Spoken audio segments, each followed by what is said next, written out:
que mais te atrai hoje em dia, nesse momento que a TV não é mais a mesma daquela época áurea, dos anos 80, anos 90, enfim? Aham. O que mais te Cara, atrai? eu ainda gosto, mas eu acho que está um momento ruim de novela, né? Uhum. Assim, esse período que eu me dediquei só à televisão, esses 13 anos, eu vi como é importante a novela, cara, para o cotidiano do espectador, sabe? Eu falo cotidiano do brasileiro, mas até pode ser do brasileiro, porque a televisão está nos lares de 95% das casas no Sim. Brasil, né? E é o produto, a novela das 9 é o produto principal, junto com o Jornal Nacional, de mais assistido até hoje. Ainda é o produto mais assistido, né?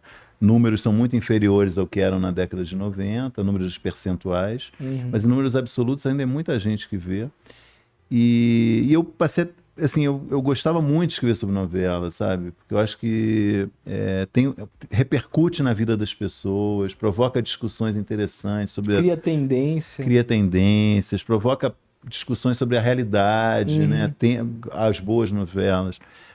Então, assim, é uma coisa que me interessa, eu gosto, mas que eu acho que está num momento ruim. Eu tenho visto pouco, bem menos novela. Acho que as novelas da Globo ainda meio estão buscando aí um novo prumo nesse momento também, que, né, tem muito streaming, né, que tem outras coisas rolando. Tenho visto mais séries do que novela hoje em dia. Eu vi você eu escrevi uma coluna sua sobre novela recente na Folha, dizendo que a Globo agora resolveu fazer esses remakes todos do Globoplay e tal, e que ela começou a se deparar com como ela era mais progressista lá atrás, né? Exato, Como ela tinha, ela conseguia mais chocar ousada, muito mais, ousar muito mais do que ousa hoje.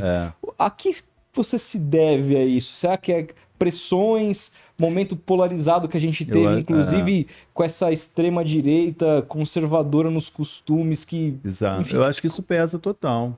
Acho que tem uma onda conservadora forte, né? Acho que a Globo teve um trauma grande em 2015 com Babilônia, que é a última novela do Gilberto Braga. Foi uma porrada que a emissora sofreu por causa de várias coisas, mas o que virou o exemplo foi uma cena, no primeiro episódio, um beijo da Fernanda Montenegro com a Natália Timber, né? Logo no início da novela, elas eram um casal de senhoras casadas.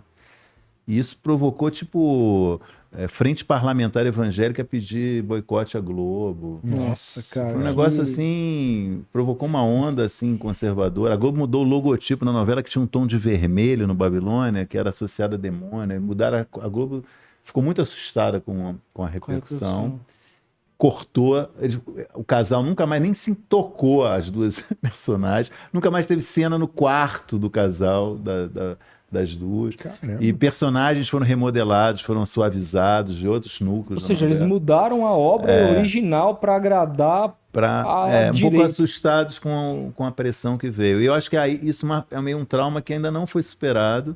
E aí veio, isso é 2015, né? A partir de 2017, 2018, né? Eu acho que o Bolsonaro trouxe junto, né, uma onda conservadora muito forte, né? Ajudou a popularizar um negócio pesado, que era aquela hashtag Globolixo, né, cara, que ficou assim 4 anos Tinha a manifestação na Paulista aqui ontem. contra a Globo. Não, contra tudo, né? Galera vestida de camisa da seleção brasileira, Paulo Cogos falando merda cara que outro dia tava defendendo que as crianças deveriam ser armadas, ir para armadas pro colégio. O cara tava aqui em cima de um trio elétrico falando um monte de merda e tudo mais. E o que eu vi, cara, de camiseta, né? Fui sair para comer e tal. O que eu vi de camiseta de Globo Lixo, cara. Você viu tá ainda ligado? agora. Ainda então. agora, cara. Então isso é muito forte, é uma coisa pesada, né, cara? Que eu acho que isso acaba, de alguma maneira, deixando a Globo com o pé atrás em relação a alguns temas, em relação a algumas questões, e amaciando, digamos assim, atenuando o que já foi uma coisa mais ousada, respondendo aí a sua pergunta. Eu acho que tem um momento realmente de indefinição, de dúvida, de medo, né, de tentar agradar um pouco, de acenar para esse público mais conservador, mostrando, olha, a gente não é o demônio. Eu não sei nem se o problema é esse ou se é o público. Eu acho que é o medo dos anunciantes, cara. Porque Também, tem muitos também, anunciantes sim. aí, cara, Que apoiaram os que governos, né? pô, que são... Que os caras... Que essa galera vai nos caras. Ô, como é que vocês estão apoiando essa novela aí que tá Que tendo tem, isso e isso? é. É muito difícil, cara. Realmente, se você vive do comercial... Nesse momento, né, que a gente está, né? Nesse Essa momento- popularização. Tudo- Mas Total. e essa crise atual, assim? Porque recentemente a gente até fez um vídeo sobre isso no TikTok, falando da crise que a Globo tem enfrentado de audiências atuais, né? Sim. Elas por Elas, Fuzuê, a própria É. Terra e Paixão, que é a novela das Eu 9. acho que mudou o patamar, né, de audiência de modo geral.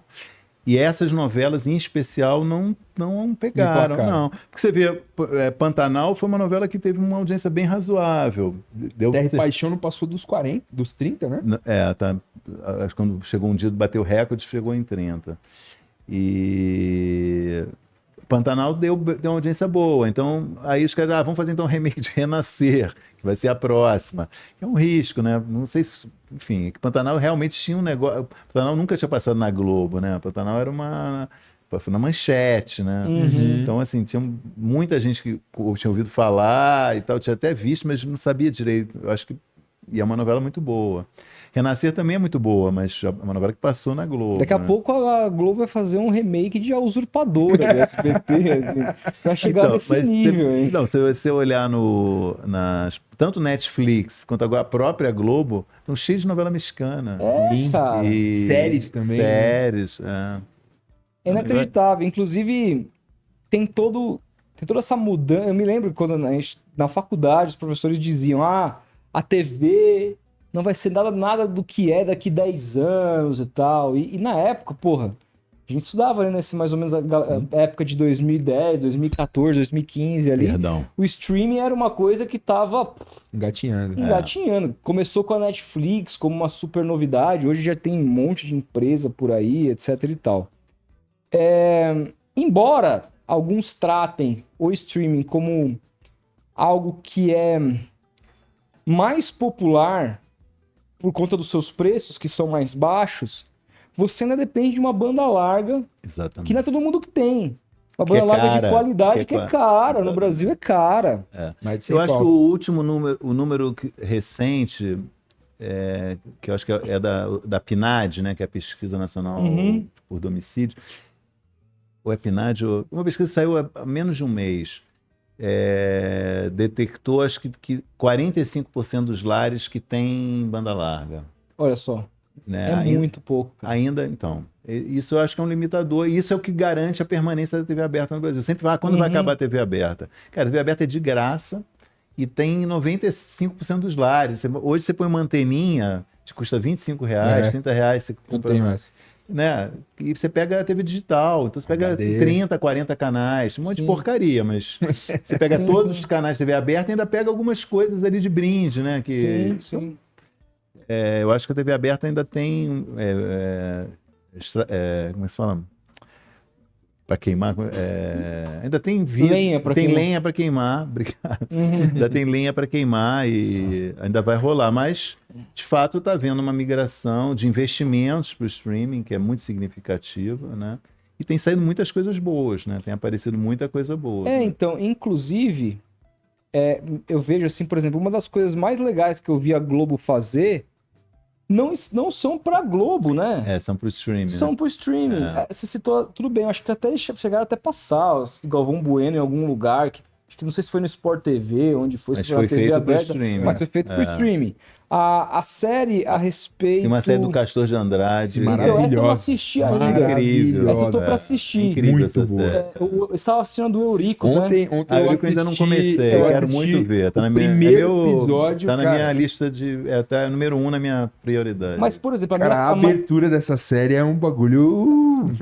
Como é um meme que tá rolando aí no Twitter, absoluto cinema. Assim, que é aquele, o diretor sentado. Cara, os caras recriaram o Eurico, assim, numa versão meio holograma dele, assim, fumando um charutão, assim, pega o comer. Cara, e a construção das entrevistas com os filhos dele, com a mulher, com o pessoal do Vasco, Romário, cara. com as imagens De da lá época. que eles estão pensando aquelas entrevistas do Romário metendo pau no Edmundo, né? Exato. etc e Eu não tal, cheguei nessa parte ainda, mas Então, muito foda. mas assim, mas pra mim o principal produto que eu assisti no Globoplay é o caso Evandro, do Ivan Mizanzuki, muito bom. que é um negócio assim... muito Por bom. quê? Porque a gente tá acostumado a Anularam o assistir... julgamento essa semana. Então, né? Consequência exatamente. Inclusive um beijo pro Oswaldo Marceneiro, cara. E toda a sua... E aquela galera toda que foi injustiçada, uma das maiores Mãe e filha, barbáries que eu já vi na história do Brasil. E ali, pra mim, porque eu vejo que você comenta bastante sobre séries policiais, do streaming em geral. Eu sou alucinado nessas coisas, eu não perco um. E ali...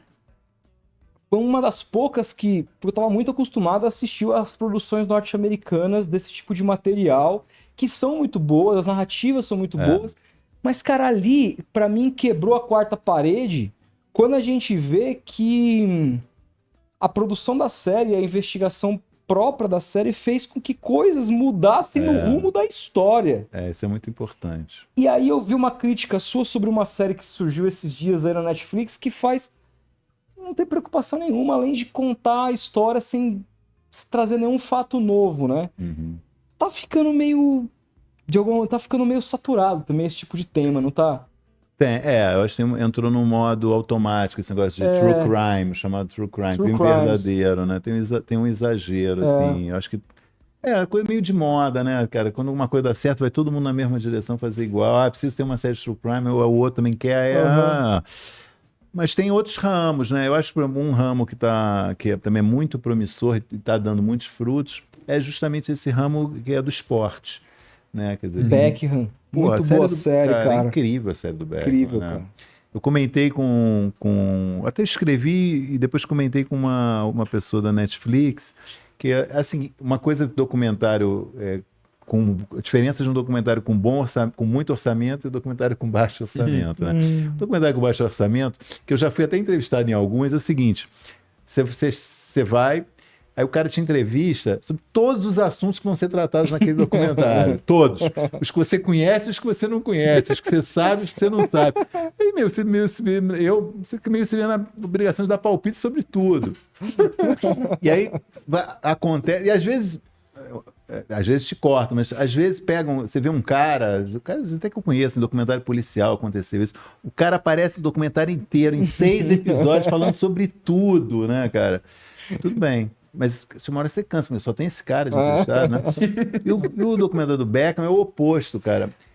As pessoas só falam sobre o que elas sabem. Então, assim, às vezes, os caras foram entrevistar um cara para falar uma frase. Exatamente. Porque ele testemunha aquele detalhe daquele episódio. E aquilo é o diferencial. É isso. Então, cara, isso faz uma diferença. Não é preguiçoso. Não.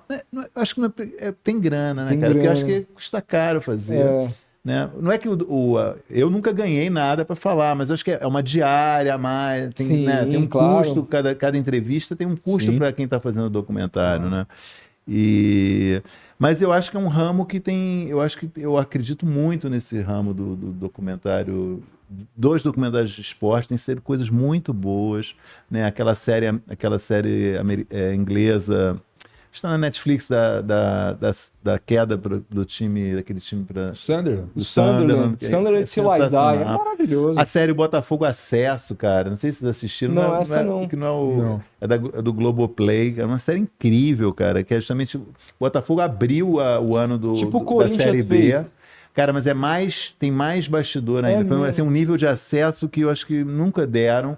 Pra você ter uma ideia, tem uma cena... que é a demissão do Anderson, cara. Eles mostram o diretor do Botafogo, como ele chamava? O cara conhecia, enfim, era o diretor do Botafogo naquela época. O diretor era um diretor contratado também, era um cara... Não era o Mazuco, não. Não, é um antes dele. Do último ano antes da SAF. E aí tem uma câmera filmando, não dá close, bem discreta, mas está todo mundo sabendo que tinha. E ele falando, olha, obrigado pelo seu trabalho e tal. Cara, você vê uma cena dessa, o diretor demitindo o técnico. E muito boa é uma série muito boa, assim, para quem é botafoguense, mas... para quem gosta de futebol. Exatamente, pela questão do acesso. Você vê, assim, o bastidor, muito vestiário, sabe? Bem interessante mesmo. E esses perfis, né? Muita série. O Elza e Mané, que é um híbrido é da Globoplay também, que é um híbrido de futebol e música, né? Mostrando como o Garrincha meio complicou a vida da Elza, o alcoolismo do Garrincha atrapalhou a Elza. E eu gosto bastante, acho que é um filão assim, ainda muito a ser explorado.